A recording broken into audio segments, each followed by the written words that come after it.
واذكر في الكتاب مريم إذ انتبذت من أهلها مكانا شرقيا فاتخذت من دونهم حجابا فأرسلنا إليها روحا فتمثل لها بشرا سويا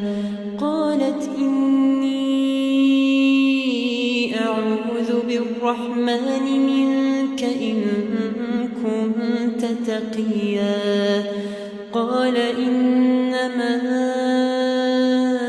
أنا رسول ربك لأهب لك غلاما زكيا قالت أنى يكون لي غلام ولم يمسسني بشر ولم أك بغيا قال كذلك قال ربك هو علي هين ولنجعله آية للناس ورحمة منا وكان أمرا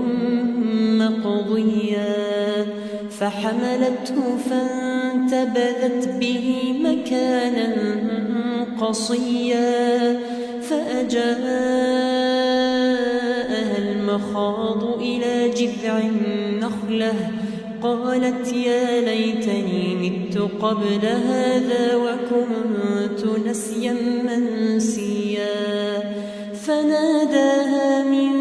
تحتها ألا تحزني قد جعل ربك تحتك سريا وهزي إليك بجذع النخلة تساقط عليك رطبا جنيا فكلي واشربي وقري عينا